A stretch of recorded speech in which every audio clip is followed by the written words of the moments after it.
பிரியமானவர்களே, ஆண்டவராகிய இயேசு கிறிஸ்துவின் நாமத்தினாலே உங்கள் யாவரையும் அன்போடு கூட நான் வாழ்த்துகிறேன். ஆண்டவர் கிருபையாய் நமக்கு கொடுத்த இந்த புதிய நாளுக்காக முதலாவது நாம் ஆண்டவருக்கு நன்றி சொல்வோம். சர்ப்பங்களை எடுப்பாய், தேள்களையும் மிதிப்பாய், சத்ருவின் அதிகாரம் சகலமும் மேற்கொள்வாய். சர்ப்பங்களை எடுப்பாய், தேள்களையும் மிதிப்பாய், சத்ருவின் அதிகாரம் சகலமும் மேற்கொள்வாய்.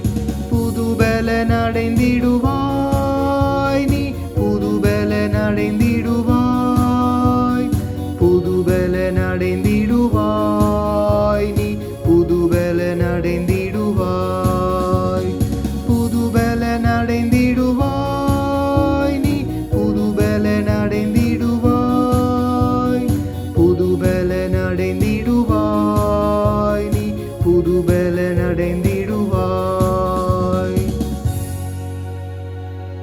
இந்த நாளுக்கென்று ஆண்டவர் கொடுக்கிற ஒரு வார்த்தை லூக்கா எழுதின சுவிசேஷம் 10ஆம் அதிகாரம் 19வது வசனம். இதோ சர்ப்பங்களையும் தேள்களையும் மிதிக்கவும் சத்ருவினுடைய சகல வல்லமையை மேற்கொள்ளவும் உங்களுக்கு அதிகாரம் கொடுக்கிறேன், ஒன்றும் உங்களை சேதப்படுத்த மாட்டாது. இந்த நாளிலே ஆண்டவருடைய வார்த்தை சொல்லுகிறது, சத்துருடைய சகல வல்லமைகளையும் மேற்கொள்ள உங்களுக்கு நான் அதிகாரம் கொடுக்கிறேன், ஒன்றும் உங்களை சேதப்படுத்த மாட்டாது. சத்துருடைய வல்லமைகள் நம்மை ஒருபோதும் சேதப்படுத்த ஆண்டவர் விடமாட்டார். சத்துருவை ஜெயிக்கத்தான் ஆண்டவர் நமக்கு வல்லமையும் அதிகாரத்தையும் கொடுத்திருக்கிறார். அதை மேற்கொள்ளக்கூடிய வல்லமையை ஆண்டவர் நமக்கு கொடுத்திருக்கிறார். ஆகவே சத்துருவை பார்த்து, அவனுடைய கிரியைகளை பார்த்து நாம் ஒருபோதும் பயப்படக்கூடாது, பின்வாங்கக்கூடாது. நாம் எதிர்த்து நின்று ஜெயம் எடுக்க வேண்டும். லூக்கா எழுதின சுவிசேஷம் 9ஆம் அதிகாரம் 1 வசனம் இப்படியாய் சொல்லுகிறது, இயேசு தம்முடைய 12 சீஷரையும் வரவழைத்து சகல பிசாசுகளையும் துரத்தவும் வியாதி உள்ளவர்களை குணமாக்கவும் அவர்களுக்கு வல்லமையும் அதிகாரமும் கொடுத்தார் என்று இங்கே எழுதப்பட்டிருக்கிறது. ஆண்டவர் தம்முடைய 12 சீஷர்களையும் பக்கத்திலே ஆண்டவர் அழைத்து அவர்களுக்கு ஆண்டவர் தம்முடைய வல்லமையை கொடுத்தார். சகல பிசாசுகளை துரத்தும்படியான வல்லமை, வியாதி உள்ளவர்களை குணமாக்கக்கூடிய வல்லமையை, அதிகாரத்தை ஒவ்வொரு சீஷர்களுக்கும் ஆண்டவர் கொடுத்தார். நமக்கும் அந்த அதிகாரத்தை ஆண்டவர் கொடுத்திருக்கிறார். மார்க் எழுதின சுவிசேஷம் 16ஆம் அதிகாரம் 17ஆம் வசனம் இப்படியாய் சொல்லுகிறது, விசுவாசிக்கிறவர்களால் நடக்கும் அடையாளங்களாவன, என் நாமத்தினாலே பிசாசுகளை துரத்துவார்கள், நவமான பாஷைகளை பேசுவார்கள் என்று இங்கே வேதம் சொல்லுகிறது. விசுவாசிக்கிறவர்களால் நடக்கும் அடையாளம். ஆண்டவர் தம்மை விசுவாசிக்கிறவர்களுக்கு அதிகாரத்தை கொடுத்திருக்கிறார். சத்துரு மேலே, பிசாசின் மேலே, வியாதிகளின் மேலே அதிகாரம் கொடுத்திருக்கிறார்.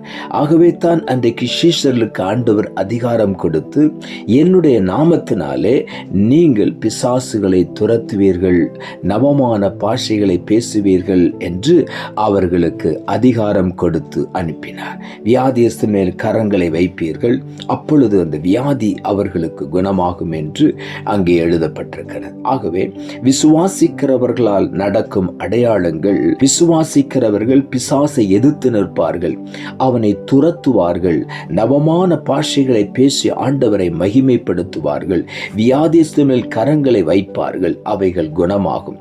இப்படி விசுவாசிக்கிறவர்களால் அநேக அற்புதங்கள், அடையாளங்களை ஆண்டவர் செய்ய வல்லமையுள்ளவராயிருக்கிறார். ஆகவே தான் வேதம் சொல்லுகிறது, சத்துருடைய சகல வல்லமையை மேற்கொள்ள உங்களுக்கு நான் அதிகாரம் கொடுத்திருக்கிறேன், ஒன்றும் உங்களை சேதப்படுத்தவே மாட்டாது. ஆகவே நாம் தைரியமாய் பிசாசுக்கு எதிர்த்து நிற்போம், சோதனைகளை மேற்கொள்ளுவோம், ஆண்டவருக்காக எழும்பி பிரகாசிப்போம். ஒன்று நம்மை சேதப்படுத்தாதபடி கர்த்தர் காத்துக் கொள்ளுவார்.